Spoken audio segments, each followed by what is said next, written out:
the last part of your project is that in-the-ground RainScaping project. And your RainScaping project should be informed by your community assessment. It should capture stormwater, preferably close to where it falls, and that's because it's easier and cheaper to capture small amounts of water and treat it than it is to wait until the volume of water and the force of water is very great. So you want to capture water close to where it falls. You want your project to be visible, and you want your project to be replicatable by others in your community. So remember that the goal of doing your capstone project is not to install a great project. The goal of your capstone project is to demonstrate to your community a practice that they could replicate on their own property, and introduce yourself as a resource for empowering them to take action. So when you're picking out a project, it's really important to think about not only if the project matches your community and matches the need in your community, but does the project match the time that you have and you as a person? So I want to make sure that when you're choosing projects, that you choose projects that are achievable and that are realistic within the time constraints. So your project should be completed between April and November of this year. So it's important to choose the right size of project. And in the next couple slides, I'm going to talk through some suggestions on how big or small of a project you might decide to bite off.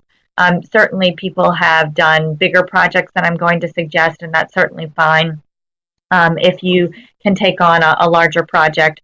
But you shouldn't try to take on a regenerative stormwater conveyance. That's really too big and would take too long to do in the context of your capstone project.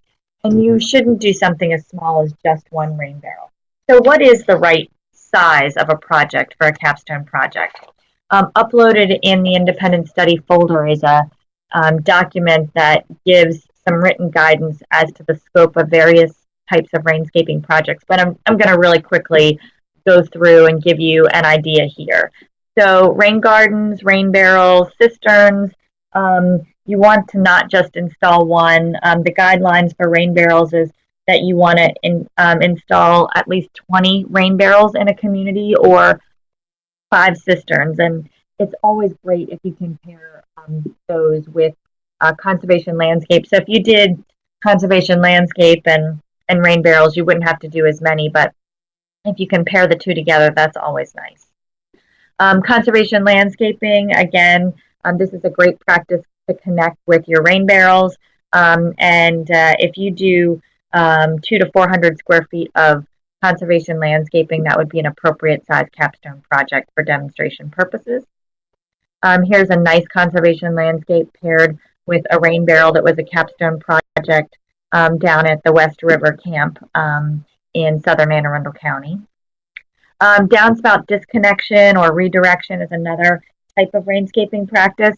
This is a really easy RainScaping practice. It's just turning that downspout so that it goes onto pervious surface rather than impervious surface, and you should plan to disconnect a minimum of 20 downspouts in your community to make that a capstone project. Stormwater planters, we didn't even really focus on stormwater planters in at our tour, but stormwater planters are a practice that's used mostly in urban areas, although this is a capstone project in Glen Isle, which is over in Riva on the back of a community building that had a very steep slope and had soils that weren't really able to absorb the water coming off of this large roof. And so this planter was built to filter those that runoff. So this is the cross-section of a stormwater planter. It's a very specifically engineered type of device, and it would need to be professionally designed. Rain gardens. So for rain gardens, about a 200 square foot rain garden would be an appropriate capstone project. The rain garden in this picture that we saw over in Hillsmere is actually much larger than what maybe a capstone project would be, but one rain garden would be an appropriate size for capstone project. Removing invasive species. So this is a great RainScaping practice. Typically, stewards will choose about a 500 to 1,000 square foot area to remove, but recognizing that the act of removing invasive species is only a first step and that a long-term plan needs to be created for that removal to be effective, and then also pairing that with individual actions. So typically stewards have done a community invasive species removal and then had individuals pledge in their yard to keep the ivy off of the trees in their yard. And if you do that with 20 people in your community, that might be really, really effective, particularly if you have a big English ivy problem. Pervious pavement.